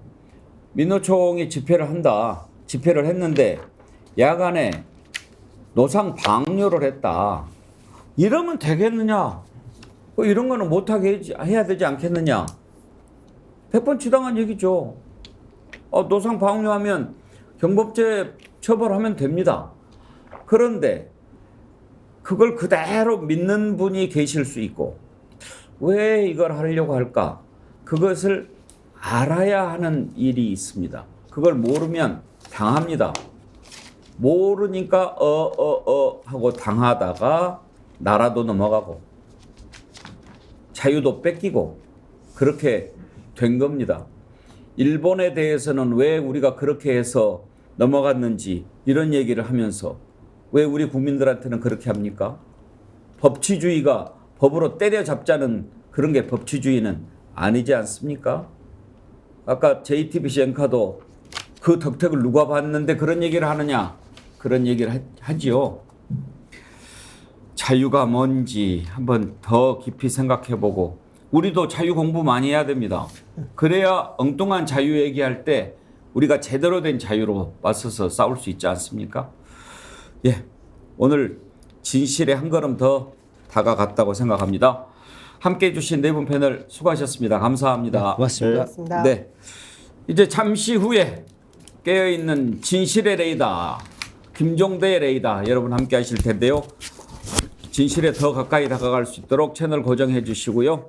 또 스픽스와 글래머가 함께 하고 있는 선크림, 요즘에 자외선도 강한데 광고 보시고 또 많이 구입도 해 주십시오.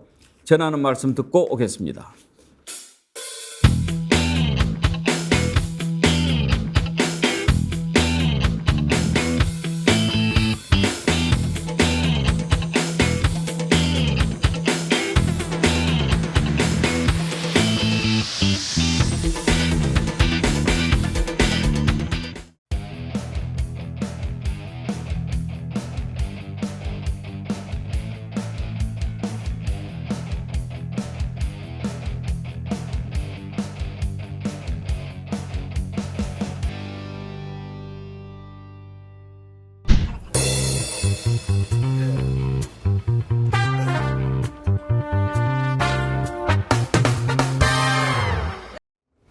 네, 24시간 깨어있는 진실의 레이더 김종대 레이더 함께합니다. 어서 오십시오. 안녕하세요. 입안하셨네요. 날이 더워서 좀 시원하게 좀 좋습니다, 아주. 예. 이제 작년에 부모님도 돌아가시고 조상묘도 다 이정해서 벌초할 그 대상이 없어요. 예. 그래가지고 벌초하는 마음으로 제 머리를 깎는 거죠.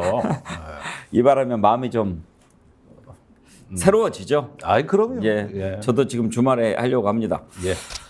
어제 우리 누리호 발사하려고 그랬다가 하루 연기가 됐죠. 예. 어제는 왜 뭐 때문에 문제가 생겼나요? 소프트웨어 문제입니다. 이 하드웨어 문제가 아니라 예. 그 컴퓨터 간 통신 문제.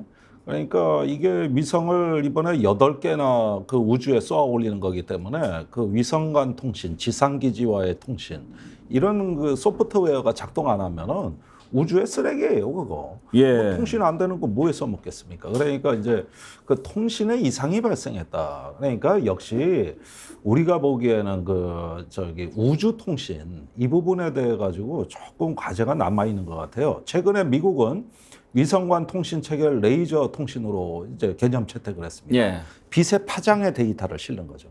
지금까지는 전파에 실었거든요. 근데 이게 우주에서 좀 생존성이나 약하고 해킹이 잘 되니까 절대 해킹이 안 되는 방법은 와이파이가 아니라 라이파이, 빛에다가 데이터를 빛의 파장에 실자. 예. 이게 펜타곤에 작년에 채택된 개념이거든요. 우리가 하드웨어는 많이 발전했는데 역시 그런 분야, 어떤 우주 간 통신이나 지금 행성 간 통신 체계도 나오고 있으니까 이런 부분에 대해서는 역시 앞으로 소프트웨어가 과제다. 그러면 이제 소프트웨어 부분이 좀 문제가 생긴 게 발견이 돼가지고 오늘 다시 이제 발사를 하는 겁니까? 오늘도 준비 검토 회의 오전에 한다는 뉴스가 예. 나왔으니까 확실치가 않습니다. 오늘 또 될지 안 될지 모르겠군요. 예, 곧 발표가 나올 것 같습니다. 어제 보니까 그거 발사하는 거 보려고 제주도에서 여기까지 왔는데 연기됐다고 막 허탈해하는 그런 분들도 계신다고 들었던데. 그런데 지금까지 예정된 제 날짜에 발사한 적이 없습니다. 그렇습니까? 예, 다 그때 문제가 발견되면 카운트 다운 하다가 멈추고 예. 그런 경우가 굉장히 많았고 또 1차 발사 때는 실패하지 않았습니까? 그것도 무리한 발사라는 좀 분석이 많아요. 예. 그때 그 해당 항공우주연구원에서는 이거 연기하자 그랬는데 뭐 과학기술부 장관이 서울에서 내려와 가지고 연구원들 왜 이렇게 도전 정신이 없냐 호통치고 그거 도전 정신이라고 하는 뭐 거예요. 이러다가 도전 정신 뭐 쌓아올리니까 그 도전 정신 때문에 망해버렸었잖아요. 그러니까 그런 점에서 과학자한테 맡겨야죠. 네. 그런 기억도 납니다. 악천후 때 헬기를 타고 가던 장관인가 사단장인가가 헬기 추락 사고로 숨진 적이 있었는데 예. 헬기는 특히 민감하지 않습니까? 그래서 이런 기상 조건에서는 못 뜬다라고 했는데 도전 정신 뭐 이런 얘기, 군인 정신 얘기했다가 사고 난 거 아니었습니까? 네, 그 공군 참모총장입니다. 맞죠? 예. 예. 그리고 기종이 이제 UH-60 60인가요? 60 헬기였고요. 그때 공군총장 내외를 포함해서 8명이 사망했던 사건입니다. 어쩌면 그렇게 한 가지를 다 정확하게 기억하고 계세요? 아니 사람들이 그걸 이상하게 하는데 저 친구 이름도 못 외우는데 제 전문 분야는 그 김영삼 정부 때 공군참모총장 내외 플러스 8명이 그 가다가 저기가 악천후가 오니까 계기 비행으로 바꾸지 이랬거든요. 그래서 계기 비행으로 바꾼 거예요. 유관 비행이 아니고. 근데 그 계기에 그 고도 속도를 측정하는 계기에 날파리가 발견됐어요 나중에. 그게 들어가 가지고 그 계기에 숨구멍을 막으니까 계기가 제멋대로 가버린 거군요. 그러니까 이제 비행 제어가 안 되는 거죠. 그래가지고 뒷날개가 몸통을 쳤어요. 그래서 전원 사망했어요. 그랬겠군요. 오늘 이제 우주 경쟁 얘기를 좀 해보려고 하는데. 우리가 이번에 쏘려고 하는 것이 어떤 것이고 거기에 또 뭘 새로 싣는다고 하는 건데 그건 어떤 것인지 그걸 좀 공부를 해보고요. 우리가 이렇게 한다고 하니까 또 북한도 뭘 쏜다고 그래요. 그런데 그것은 어떤 것인지 그리고 남북이 이렇게 동시에 막 위성 쏘고 이러는 것은 미사일 개발하고는 좀 다른 것인지 뭐 이런 걸 좀 배우고 싶은데요. 예, 작년에 윤석열 대통령이 이제 집권하고 첫 번째 대형 이벤트가 2차 발사였습니다. 성공했어요. 그랬는데 문제가 생겼네요. 당시에 4개의 위성이 탑재되어 있는데 1번 사출 위성이 조선대가 제작한 거고 예. 2번이 연세대가 제작한 거고 3번이 카이스트 이렇게 해가지고 차례대로 했는데 4개 다 위성이 작동 안 했습니다. 그러니까 지금 통신 소프트웨어 얘기하는 이유가 있죠. 예, 출력이 나와야 되고 그 해당 출력에서 나오는 데이터를 통신할 수 있어야 되는데 처음에 뭐 조선대가 뭐 그 안에다 담아서 보냈던 것을 뭘 보내왔다 이런 기사까지 본 것 그래가지고 같은데. 사출이 되는데 통신 실패한 거예요. 그래가지고 첫날 조선대가 완전히 초상집 분위기였어요. 그날 조선대가 아주 뭐 개교 이래 어떤 그 학교 범동문적 그 축제를 다 준비해놨는데 어느 날 작동 안 됩니다. 이러니까 총장부터 사색이 돼가지고 아이고 이런 망신을 어떻게 이걸 감당하냐. 근데 며칠 후에 연세대도 실패했다 그래. 이제 화색이 돌더라고. 이제 얼굴에. 그러니까 그게 무리한 발사였는데 쏴 올리는 데만 집중을 했지 왜 쏴 올리냐. 거기서 그 작동이 되냐 이 부분에 대한 어떤 충분한 준비 없이 무리한 걸 했던 거예요. 이번에 8개 한다는데 자꾸 국민들은 이게 쏴 올리는 게 성공할까 말까 이걸 보시는데 그건 성공합니다. 문제는 진짜 성공이 되느냐 여부고. 지금 북한이 이제 얘기하는 거는 원래 4월에 발사하기로 했잖아요. 그 작년에 올해 4월까지 발사하라는 게 김정은 위원장 지시였는데 정찰 위성 1호. 그런데 지금 동창리에 거의 준비가 끝났다고 외신이 나오고 있습니다. 잠깐만요. 방금 속보가 들어왔는데 오늘 오후 6시 24분에 발사하기로 이상 상황 조치를 완료했다고 합니다. 그렇군요. 자, 그럼 오늘 발사하는 것부터 먼저 좀 얘기를 해보면 그 안에 오늘은 뭐 그전에는 빈 위성만 한번 쐈죠. 그게 뭐냐면은 그 초소형 위성이에요. 그게 이제 통신 위성으로 앞으로 쓸 거거든요. 그러니까 지금 세계 위성의 대세가 그 초소형 군집 위성, 이게 컨스텔레이션 세이틀릿이라고 직역하면 별자리 위성이라고 그래요. 그냥 먼지처럼 뿌리는 거예요. 먼지처럼 수만 개를. 그래서 일론 머스크의 스타링크 위성 체계가 이걸로 우크라이나 망해가는 국가를 구했습니다. 그 스타링크 위성 체계 우주 와이파이로 5G 통신이 가능한 이걸로 우크라이나를 구한 것이죠. 그래서 실제로 그 구글 회장인 에릭 슈미트 회장이 작년에 우크라이나 갔다 와서 진짜 영웅은 일론 머스크. 그런데 처음에 우크라이나의 그 군집위성 서비스를 제공한다고 할 때 다 비웃었어요. 저거 말도 안 된다. 근데 해보니 되거든. 그리고 러시아가 전자적 공격 이런 것도 다 막아냈거든. 그래가지고 이게 대성공을 거두면서 올해 우리 과학기술부의 우주발전 기본계획에 따르면은 앞으로 한국이 30기의 초소형 위성을 운영하겠다. 일본은 47개를 하겠다고 이미 발표를 작년에 했고, 그래서 이게 되면은 말입니다. 이제 디지털 2차 혁명이 일어납니다. 이제 인터넷 사각지대가 없어지는 거예요. 이게 싹 사라지고 전 지구를 디지털화하는 거거든요. 그래서 이번에도 초소형 시험위성의 용도가 있는 것인데 이게 지구 저궤도에서 고속으로 돕니다. 그렇게 됐을 때 이제 나중에 이게 통신 및 관측 위성으로 쓰이게 되면은 이거는 새로운 문명이에요. 이게 한국형 발사체죠. 한국형 발사체에 한국형 위성이 탑재된. 언제 시작한 겁니까? 요게요. 1990년대 이 모든 원천 기술은 러시아 겁니다. 우리가 나로호 발사를 러시아가 해준 거예요. 그걸 기반으로 해서 누리호가 나온 거예요. 한국형 발사체가. 이거 미국이 해준 거 아닙니다. 다 러시아에서 그 엔지니어들이 와서 해준 거거든요. 지금 현재는 발전하고 있는 거죠. 그렇습니다. 이게 이제 잘못됐으면 전 정부 탓을 할 건데 이번에는 뭐 전 정부 탓은 안 하겠네요. 왜냐하면은 자기가 그 공을 차지해야 되니까. 뭐 한 거 없잖아요. 없어요. 발사하는데. 없어요. 이게 이미 문재인 정부 때 다. 코로나도 마찬가지고. 코로나도 그렇고. 근데 뭐 전 정부 탓을 막 합디다. 코로나도. 아니 글쎄 그러니까 참 뭐 개탄스러울 일인데 그건 자기 얘기고. 이것은 1990년대 우리가 러시아에 30억 불 차관을 빌려주고 돈을 못 받았거든요. 그래서 현물 상환을 하면서 그중 일부가 이 우주항공 산업의 러시아 기술 이전입니다. 그 토대 위에서 오늘날 한국형 발사체가 나온 거죠. 그리고 우리 K 명품 무기, 전차, 자주포 다 러시아 기술이에요. 그래서 러시아 기술 받아 무기 생산해서 우크라이나 지원하는 참으로 이 역설이죠.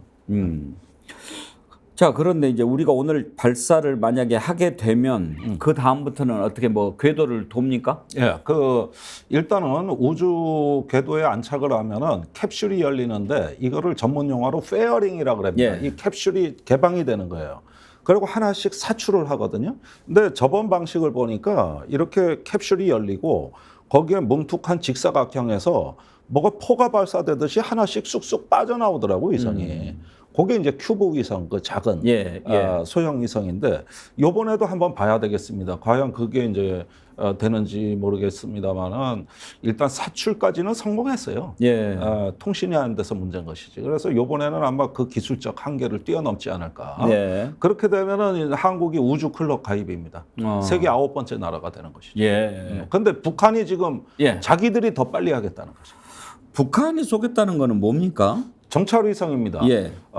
우리 한국군의 정찰위성 사업이 지금 2030년, 2027년, 8년 돼야 이제 발사가 가능한데 북한이 그거보다 먼저, 심지어는 우리 누리호 발사보다도 먼저 하겠다는 입장이고 만약에 북한이 이 정찰위성이 성공하게 되면 상당히 심각합니다. 어떤 문제가 있습니까? 이 정찰위성이 추후에 북한이 운용하게 될 핵무기의 표적 획득에 그 정찰 감시 표적 획득에 이 정찰 위성이 쓰일 가능성이 높습니다. 그러니까 결국 어떤 탐지 장비, 센서가 달려 있느냐의 문제인데 또 어디를 관찰하느냐의 문제인데 한 번 성공하면 계속 성공하거든요.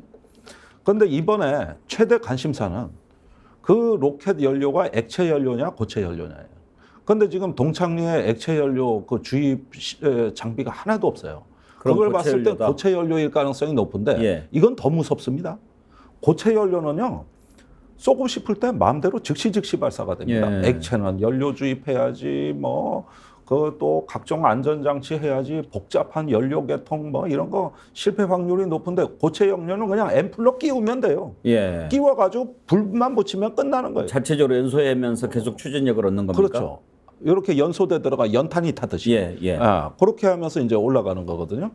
그래서 간편하고 사전 경고 시간이 없고 그런데 여기서 만약에 정찰 위성까지 성공한다면은 그 능력을 보여준다면은 이건 한반도 핵 문제에 있어서 새로운 또 국면을 맞이하게 되는 그런 부분이 있군요. 매우 중요한 그 이벤트입니다. 또 이런 생각도 듭니다. 이렇게 이제 위성을 쏘아 올리는 것도 아주 어려운 기술 아니겠습니까?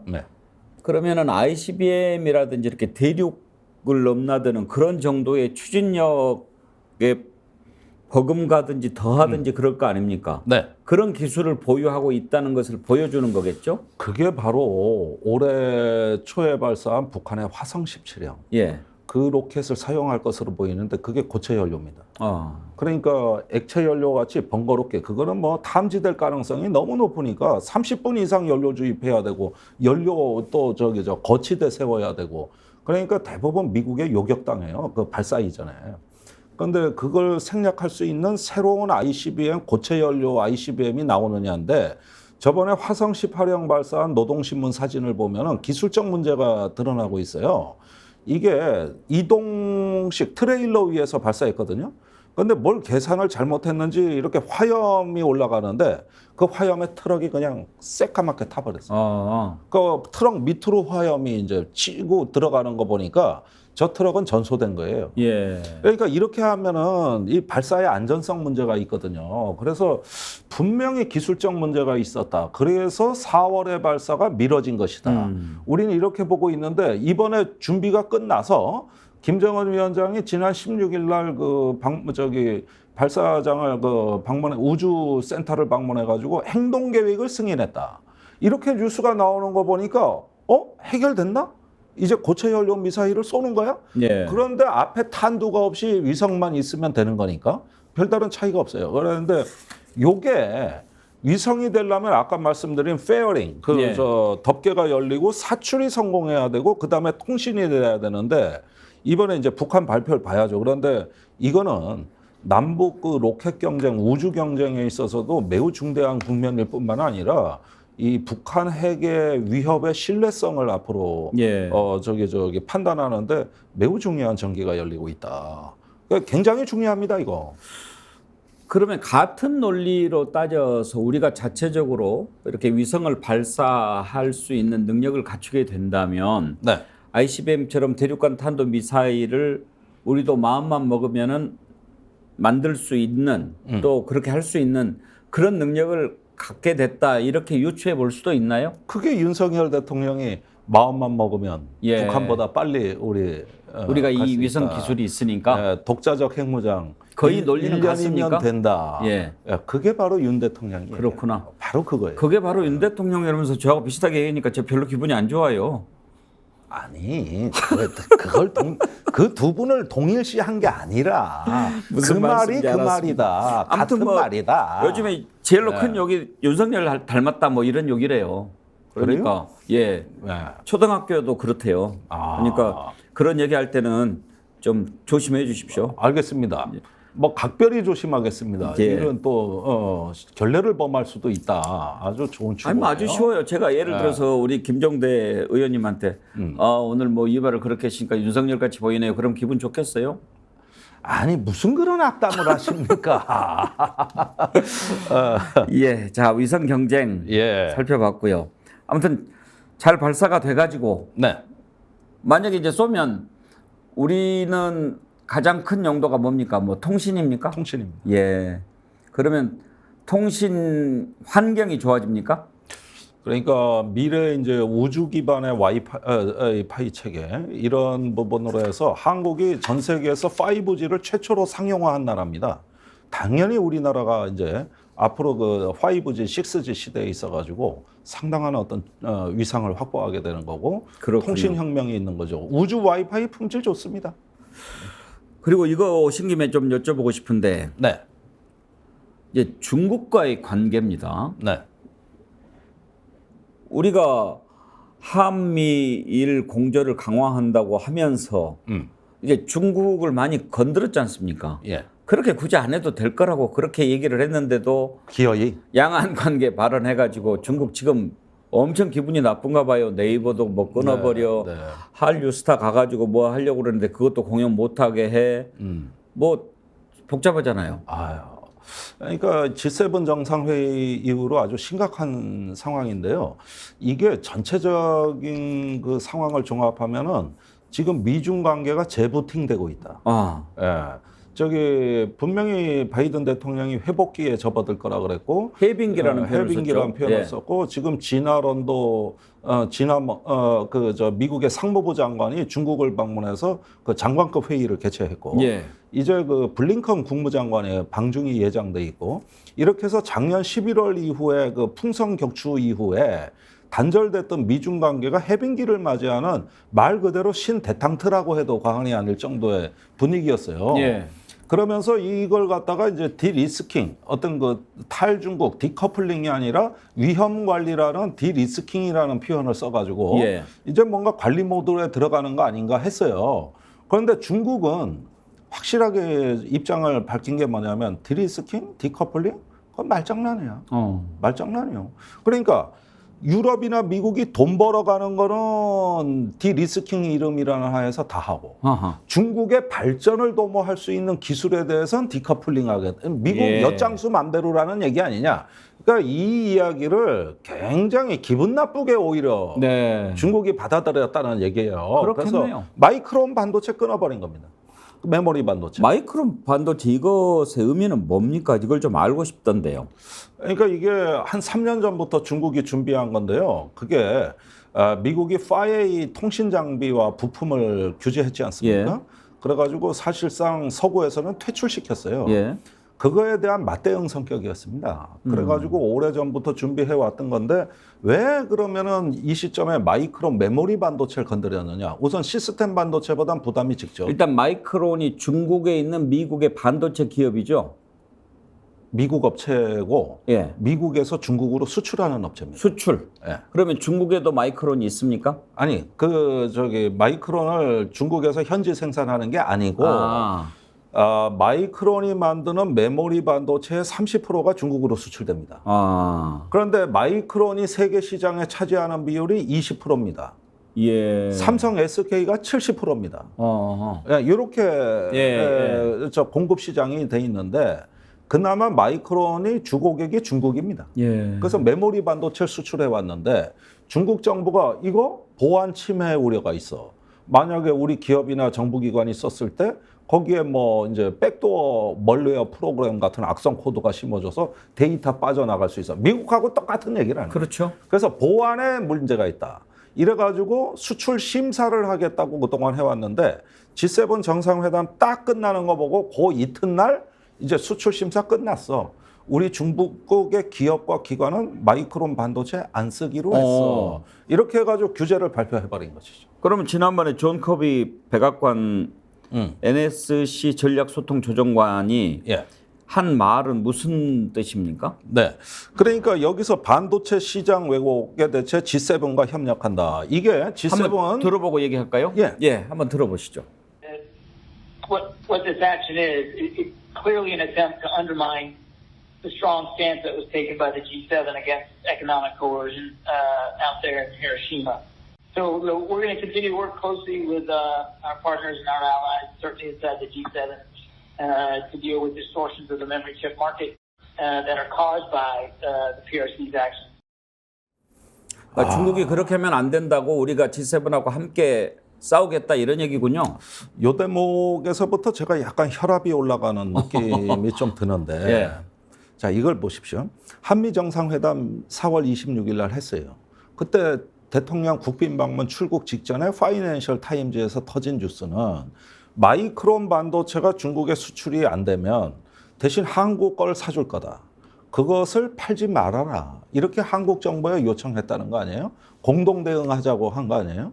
그런데 요 얘기가 그때는 양자 간의 얘기였지만 이번 G7 정상회담의 공동 성명에 뭐라고 써 있냐 하면은 중국의 경제적 강압에 조정하기 위한 플랫폼을 신설하기로 한다. 말이 어려워요.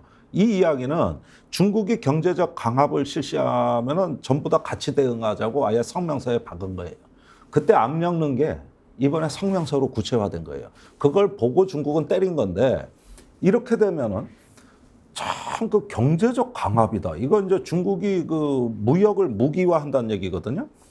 그런데 우리가 사드 보복 당했을 때 미국이 뭘 해줬습니까? 제가 그때 국회의원 때 상원 하원 다 돌아다니며 의원들 호소했는데 들은 척도 안 하더라고. 그다음에 중국이 호주에 와인과 석탄을 안 사줬단 말이야. 그러니까 그때 미국이 호주에 뭘 해줬죠?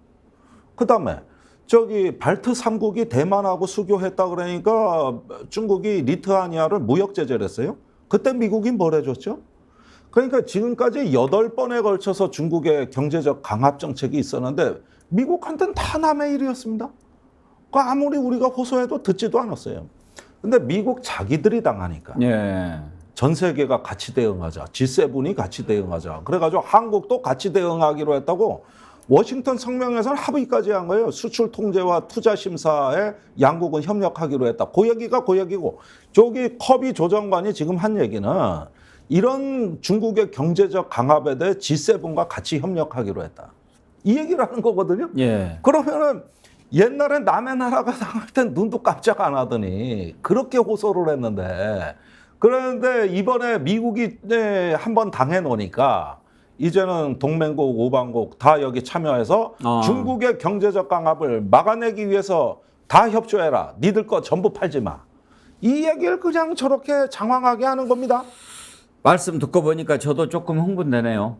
제가 이것만 생각하면 혈압이 올라요. 제가 사드 때문에 미국을 3번 이상 갔다 왔어요. 중국도 3번 이상 갔고. 그러면서 참 이제 미국의 그 상하원 의원들 보면 또 고령이잖아요. 주로 외교위원회 평균 연령이 70대예요. 이놈이 내들 아까 얘기했는데 또 딴소리하고 뭐 한국에서 찾아와서 뭐 그랬는데 불편하다는데 안 됐다. 안 됐다. 그러는데 쥐들 무기 아니었어, 사드는. 한국 무기도 아니고. 그래든 나라입니다. 그러는데 마이크론 갖고 이제 저라니까 한국에 팔지 말라고 그러는 건데 여기에다 더 가관이 있어요. 어제 산업통상부 차관이 이 얘기를 드디어 했습니다. 뭐라 그랬냐, 기자간담회에서. 그 SK하고 삼성전자 문제는 기업이 알아서 할 문제다. 하고 발을 뺐어요. 그 얘기 미국 가서 좀 하지. 미국 가서 그건 기업이 알아서 할 문제요. 이렇게 말 한마디라도 하지. 그때는 그 사진 찍고 생색 낼 때는 앞에 쓰더니 국내 들어와 뒤처리 하려니까 불편하거든. 요때는 또 정부가 쏙 빠져요. 요때는. 이런 괘씸할 노릇이 있습니까, 그래? 러브님이 이런 질문 주셨는데요. 예. 일본에 마이크론 공장 만든다고 하는데 그건 중국 수출 가능한가요? 이걸 물어보시네요. 아니요, 마이크론 제품이면 안 되는 겁니다. 아, 무조건 안 그리고 공장은 됩니까? 하루 이틀에 되는 게 아니에요. 예. 그건 먼 날 얘기입니다. 제가 아무튼 그 뭐 이제 우리나라 반도체는 어떻게 되는 겁니까, 그러면? 그러니까 지금 제가 저번 시간에도 말씀드렸는데 이제 반도체 전면전이 여름부터 닥친다. 이거 대한민국 운명이 걸린 문제다. 내가 계속 방송 때마다 얘기를 하는데 생각보다 빨리 오고 있어요. 지금 이 반도체 전면전은 사실상 전쟁입니다. 이미 시작된 전쟁이에요. 그런데 여기서 우리가 10월까지 유예받은 그 저 반도체 신규 투자 1년 유예받은 시간이 올해 10월에 끝나고 일본이 5월에 그 저 반도체 23개 수출 통제 제도의 실행에 들어가고 네덜란드가 이제 거기에 동참을 하고 거기 왜 극자외선 노광 장비 수출을 이제 중국이 안 하는 거죠. 이렇게 되고 그다음에 이제 저기 그 미국이 이제 전면적인 그 반도체 봉쇄에 들어가서 사실상 중국에 대한 디지털 봉쇄가 시작되는데 이게 현대 사회에서 가장 치명적인 전쟁이다. 그랬는데 이게 생각보다 빨리 오는 게 G7 정상 이번에 회의가 그런 전쟁에 대비하는 정상회담이었어요. 그래가지고 여기저기 단도리를 다 해놓은 거예요. 그랬는데 중국이 그걸 모르겠습니까?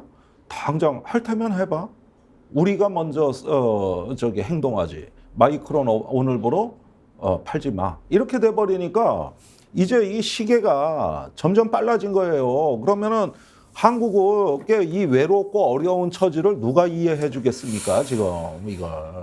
예, 혈압 더 오르시기 전에 오늘은 이 정도 혈압, 해야 되겠습니다. 오늘 아주 돼. 많이 배웠습니다. 네, 우리 시청자들께서 이제 조금 이해가 됐다라고 하는 글들 많이 보내주셨는데요. 예. 계속 진실의 레이더 가동합니다. 감사합니다. 예. 김종대 전 의원과 함께한 김종대의 레이더 여기까지 하겠습니다. 함께해 주신 여러분 감사합니다. 내일 오전 10시 50분에 다시 찾아뵙겠습니다. 감사합니다.